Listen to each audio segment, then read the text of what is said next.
Hi, parents and caregivers. Kat here, that parenting coach. If your child is exploding, refusing to do things, and completely shutting down, I need you to hear this. That behavior is not where the problem starts. That is where the sequence ends. What you're seeing in that exact moment, that really big behavior, that's actually the nervous system crash. Yeah, behavior is communication. By the time your child is screaming, no, throwing something, hitting someone, or completely shutting you out, their little brains have already flipped. It's at the end. And their amygdala, oh, yeah, that little barking dog that's trying to keep them safe, has taken over. And when that happens, their prefrontal cortex, the thinking brain, often called the wise owl, literally goes offline. Done. So when we then step in with things like use your words, calm down, which, by the way, in the history of calm down has never ever worked, or the comment go to your room, we're asking a brain that is offline to behave logically. And it literally does not have the capacity to do so. It can't. So, this is the shift, my friends. Little reframe. Behavior is communication.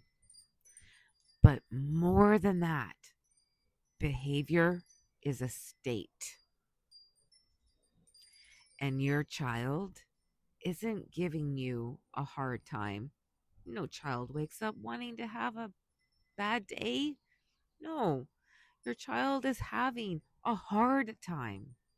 There's always a buildup before the blow up. Ooh, that's a good one. I'm going to have to use that. But seriously, that buildup can look like small frustrations, sensory overload, feeling disconnected, hunger, fatigue, feeling out of control, out of sorts. They may not even have the words. Their little system gets more and more activated, right? Until it hits the top. And then, poof, explosion, shutdown, right? We've seen it. So if we only focus on the behavior, we are stepping in way too late, right? It's the end of the sequence. So this is where the real change happens.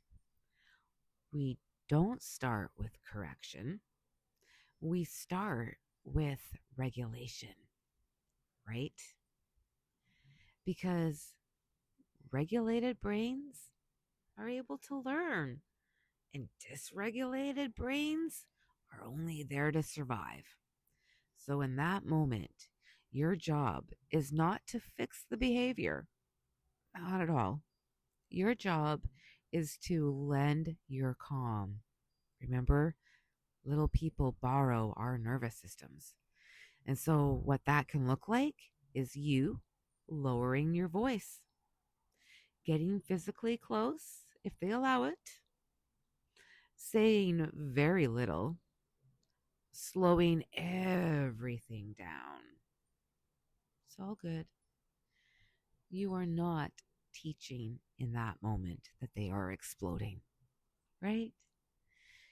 So, what you're going to do is you're going to just co regulate and just be present. And then later, when their brain comes back online, yeah, that's when you're going to be able to teach. That's when you're going to be able to problem solve with them. And that's when you can help correct. Let's take a deep breath in and out, because every breath counts. If we don't understand this part, though, about the nervous system and behavior, we really end up trying to just correct the behavior that was never at the starting point. It was never the problem.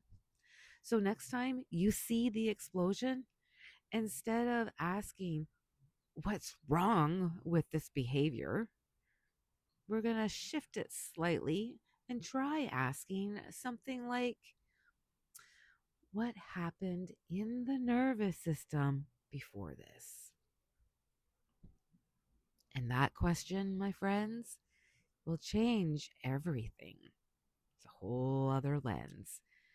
Parenting isn't about being perfect, not at all. It's about understanding the brain and the nervous system. And when you actually understand that, everything really makes a lot more sense and it gets so much easier. Parenting was never meant to be done alone. So make sure you join our growing community and hit subscribe. Have a great day.